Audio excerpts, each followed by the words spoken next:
Hi and welcome back to Philosophy with Phil, with me, Phil Cohen. For this video, I want to look at the concept of culture in religion, and Judaism in particular, just simply because we've spoken previously about the legalistic aspects of Judaism. I also want to talk a little bit about what custom, the concept of custom is in Judaism. But I want to differentiate those from culture as a third sort of separate entity. So, let's start with a broad definition of what culture is. Culture is a set of beliefs or practices that is based on a self-imposed legal structure. In the case of Judaism, it would be Jewish law, halakha, or the Torah. But then it's been influenced by external factors such as economic or political influences that are specific to a geography or a particular historical period in time for that particular community. It will depend on also the relationship that that community has with its host nation, I guess, or culture. The extent to which they decide to assimilate or integrate or isolate themselves from those around them. But it also depends on the balance that they strike between their relationship with God, and there are sects of Judaism, parts of Judaism where they become very mystical in their approach, and the balance between that and the relationship with each other, and the focus on communal identity and keeping the communal cohesion together, and social justice and that sort of thing. Culture gets expressed in a variety of different ways. Anything from art and architecture.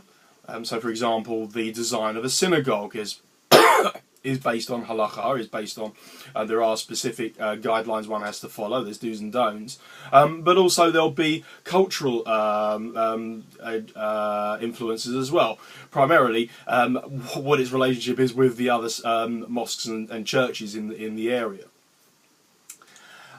We have music, both in the synagogue music, the cantor, the chazan, the shliach tzibur, the songs they sing, the poetry and song. We've got Shavuos coming up, Hakdamas, Yisipizkom, other poems like Yigdal and Adon Olam, one of my favourites, Anim Zemiris, L'chododi that we sing on Friday night. All of these poems are part of Jewish culture. We have the liturgy, that those poems that have been brought into the Jewish prayer, piyutim, if you like. Folk tales that range from deeply religious, deeply meaningful tales that come out of the Midrash and the Agada, of the Gemara and the Mishnah times, through to Nachman of Breslov and his mystical stories, but also through to sort of less mystical, less involved stories like Yentl and so on. And lastly, of course, Judaism wouldn't be Judaism if we weren't talking about cookery and food as well. And we have different foodstuffs that we eat for different particular times of year and different festivals.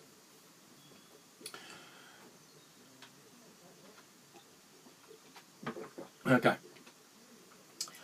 Let's break down the sort of the structure of Jewish law into as it descends, if you like, from Torah law. So, starting at the top, we have Torah law from Sinai.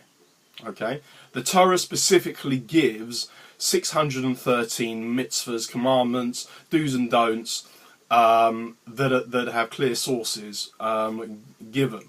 There are 2 or 3 different versions of the lists of them.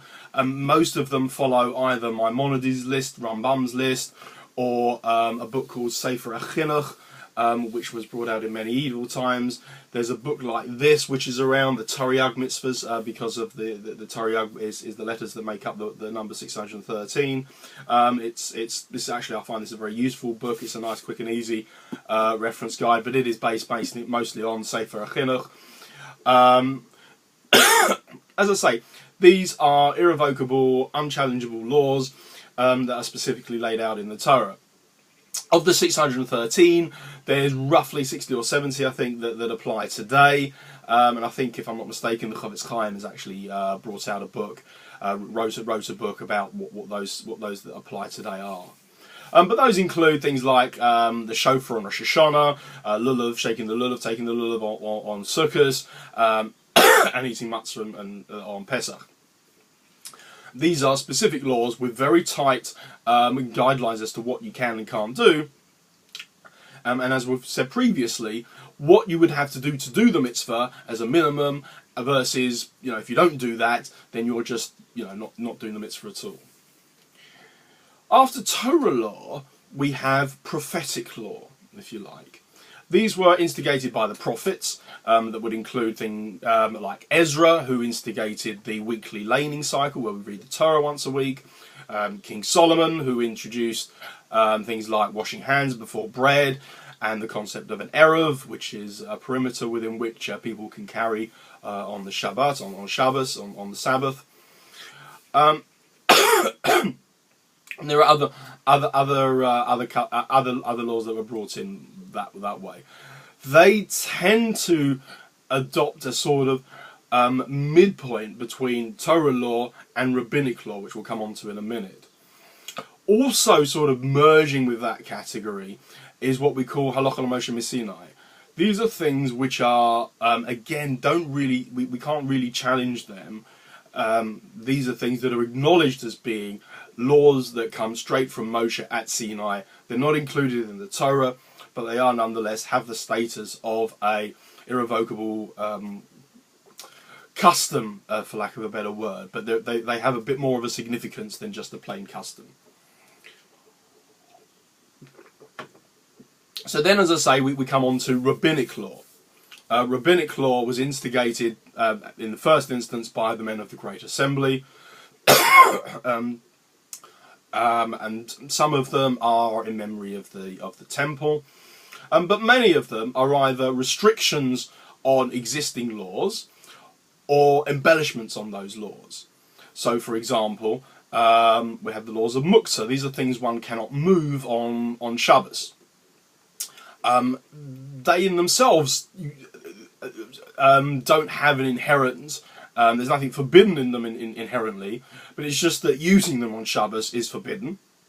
So, for example, like coins in themselves, they're just metal. They're fine to touch, but because coins are used for business transactions, and business transactions are forbidden on the Shabbos, therefore they're considered muktzah. Therefore, we don't move them. The Rabbonim are caught between.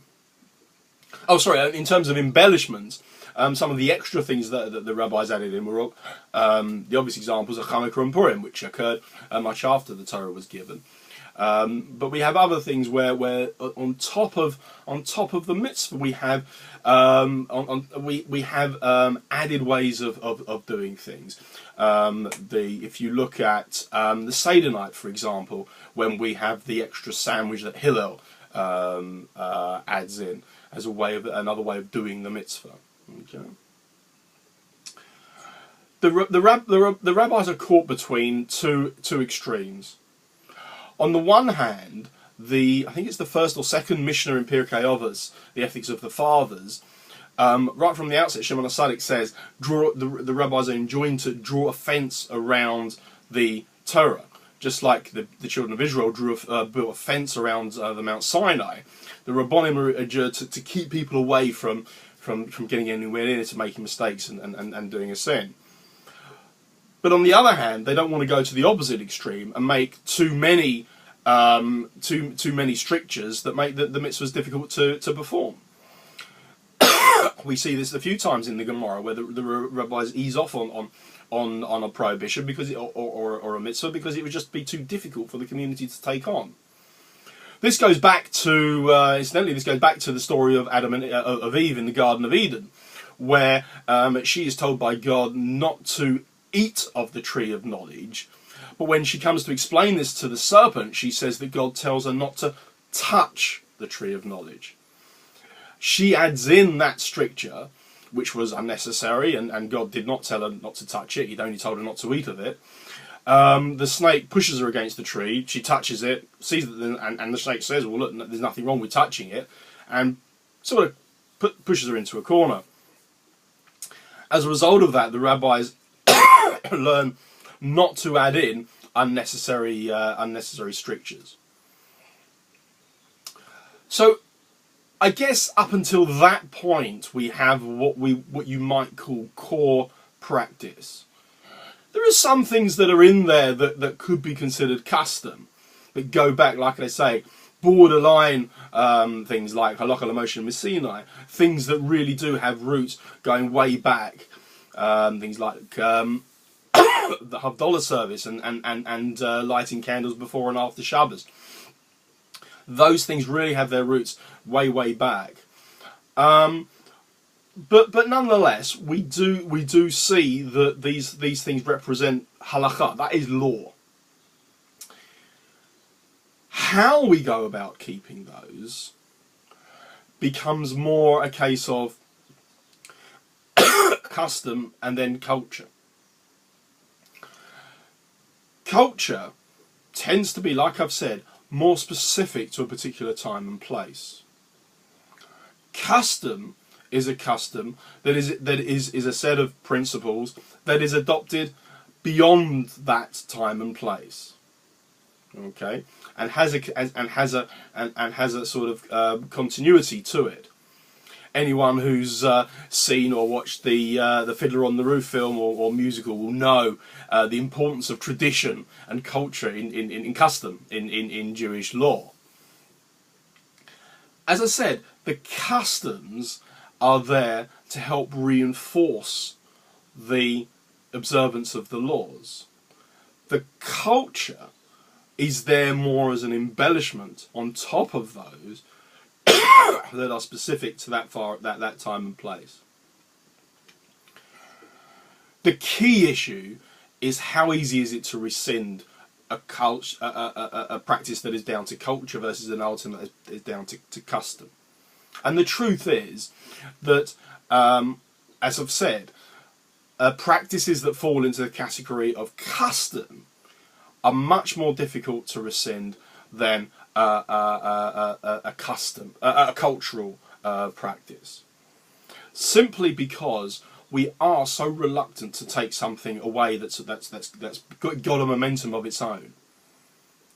It does bug me when we pin something to a particular reason, and when that reason goes away, we automatically assume that the logic behind that custom then goes away. The truth is that's not the case. Well, not always the case, and often not the case, let's just say. We don't know the full reason or reasons why something was instigated as a custom, and there's nothing to say that the additional reasons beyond which we know aren't applicable to us today. The Chassam Sofer in the 19th century was particularly adamant about this. He instigated the phrase "Chadash asor min Torah," that new things should not be added into the Torah, and things shouldn't be taken away from the halacha, because these are things that were instigated by men of great spirituality, and we are not in a position to be able to question the validity of those things today. We do